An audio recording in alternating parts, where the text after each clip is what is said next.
Hello everyone and welcome back guys to a brand new video where today we're here back with round 19 of the F1 2021 Fantasy Review. This time around of course heading to the Brazilian Grand Prix. Of course Interlagos in the past has delivered so many iconic races and this weekend of course was no different. Arguably one of the best drives we've seen so far this year, of course. As always, our full thoughts and feelings will be discussed tomorrow on the podcast with Jamie, so if you aren't already subscribed and you do want to see that, make sure you subscribe down below as well. But this week again, another pretty solid week for us. It was a bit of an odd one. We didn't actually pick the race winner, but I mean we had 4 drivers from inside the top 6, and Nikita Mazepin actually didn't do horrendously badly as well this weekend. If you actually have a look at my meme team, he was actually the person to go with out of the backmarkers there. Scored 9 points, of course, with the turbo. Meant that we managed to get 46 points on the meme team, which I say like that, but really is like that, because of course we're trying to get as few points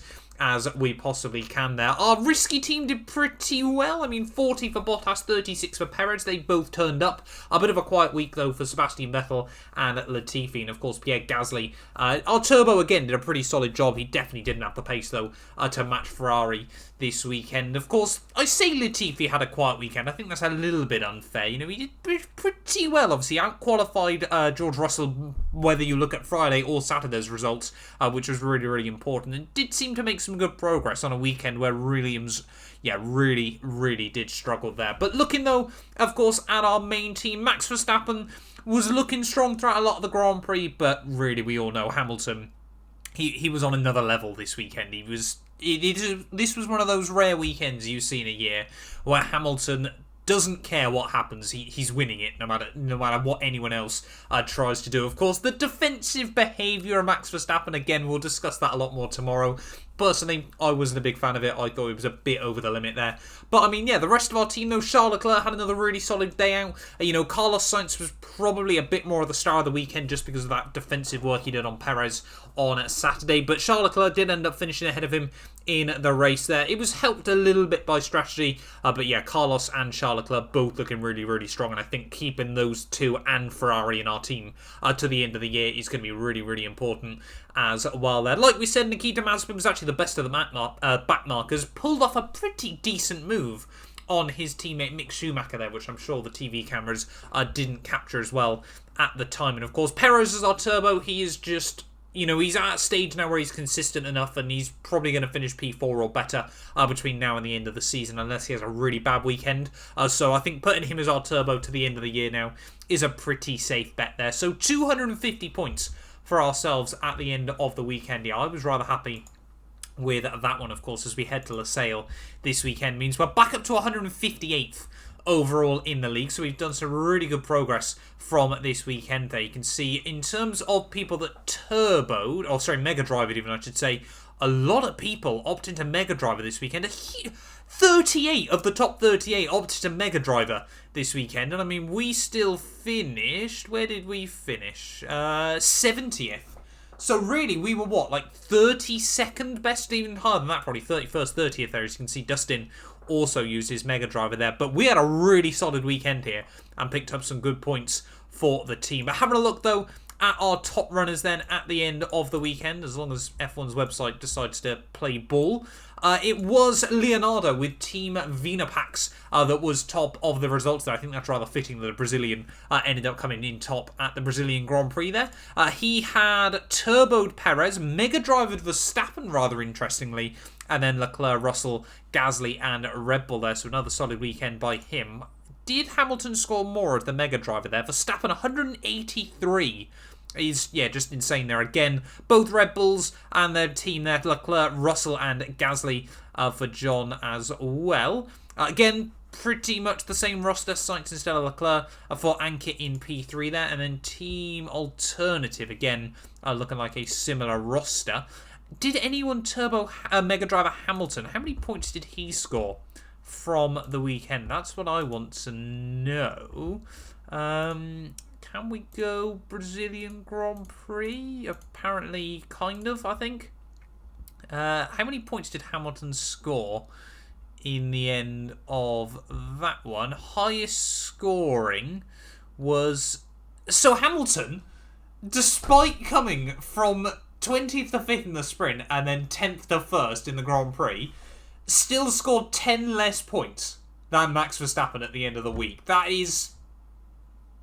I mean, there's a few flaws still, I think, in the system. And I can understand why they have, of course, because, you know, there'd be so many different parameters of one driver does really well one weekend, but they didn't score more points and all this, that, and the other. But that's rather controversial, I think, come the end of the GP there. I mean, Mercedes scored more than Red Bull, which I suppose is good, but turns out it was a good job we still had Verstappen in the team then, because, yeah, he did end up scoring more than Lewis Hamilton there, so I'm sure there's a few people a bit unhappy with that one. But having a look, though, back at the rest of this weekend's result there, like we said, Jake in P3, tied with Aman and Wahib as well. They're NGH in 8th place there, ahead of Marcel and Adam, rounding out your top 10 there. Best of the non-Mega drivers, though, was once again Cancun. He's been very, very strong all season there.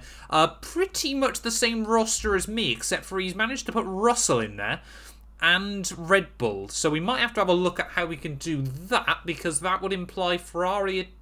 Because Russell's more expensive than Mazepin. So surely...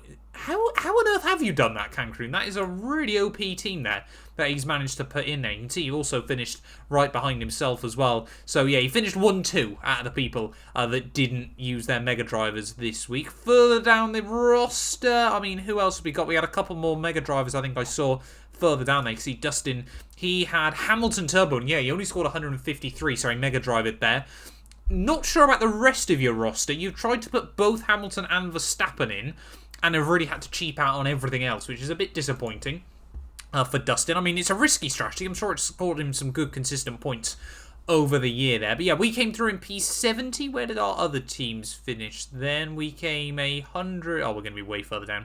We came 253rd, sorry, and 424th there come the end of the week. Yeah, at 427, we've done pretty well with our meme team over the course of the year there. But in terms, though, of full results, 426th out of 427 and 413th there. Of course, Team 3 came in the league quite down in the year there. You can see Mayo is the best source for fries and chips. That's actually by a good mate of mine, Bram, as well. So he has Verstappen, Leclerc, McLaren, Bottas, Russell, and Kimi Räikkönen there. And he is currently sat 249th in the league. So well done to you, Bram. But, I mean, more importantly, let's have a bit of a look further up the order. Is a top 150 going to be doable for us by the end of the year? I mean, we're really, really close to quite a few guys. Well, I mean, we're only, what, 20, 30 points off top 150? I think that might just be doable come the end of the season. Of course, a lot of guys, though, still have a Mega Drive to use there. Dante just in front of us, Raging Bulls just behind us there. But,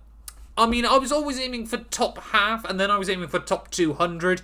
Now I'm still sort of aiming for top 150. We'll have to wait and see as to how close we can get to that. Let's go through our top 10 then in reverse order. So we got Gasly with John D there still in the top 10. You can see he is on 3,649 points as we head into the final few races there. Marcel in P9 still, you know, he's been consistently right towards the front throughout the entirety of the year there. P9. Aman as well in P8. I think we've got a note as well. Daniel sat in P11 there, and Ariman with their Mega drivers still. Leonardo with the team that topped this week as well, still in P7 there. Cancun as well, like we always say, very, very strong overall in the league. P6. Nyan Deep in P5 ahead of Isaac, just behind Isaac even, with Danjan now still in the podium places there. I think there's been a swap between those two this week. Jake is still looking rather strong in P2 there, but really, I think people are going to struggle to beat Mansell's mustache by the end of the year. He's had such a strong season, 242 points in Mexico as well there. Actually did worse than me in Mexico, so a pretty disappointing weekend by Max's standards there. But I mean, still, yeah, 127.5 points clear of anyone at this stage of the year. Unless, you know, we get another one. I mean, theoretically, I think Daniel could still get close if he turbos Max. Mega Driver's Max at the right weekend. You know, that's like a bonus 130, 140 points. Takes him still, yeah, only about 100 points back. I think Max is looking pretty strong for between now and the end of the season there. So I think, yeah, Max is pretty much checked out at the top. But heading, though, to Qatar this weekend, do I want to make any drastic changes? I'm not sure I do. I want to see how someone's been able to get Red Bull in there. There's 7 million more than Ferrari even. So I don't know how he's managed to squeeze Red Bull into the roster, but they're looking pretty strong at this stage of the campaign. In terms of drivers, still can't squeeze anyone in over Nikita Mazepin there, and to be honest, he's just worth having because he starts at the back each week. He can't really lose points unless he retires. So we'll stick with the team we've got, though, at the moment. Wondering whether Hamilton, over the next couple of weekends is going to be worth trying to put into the roster, but Max, is just so much cheaper. I think it's worth having him in the team, and obviously then being able to put, the likes of Perez in there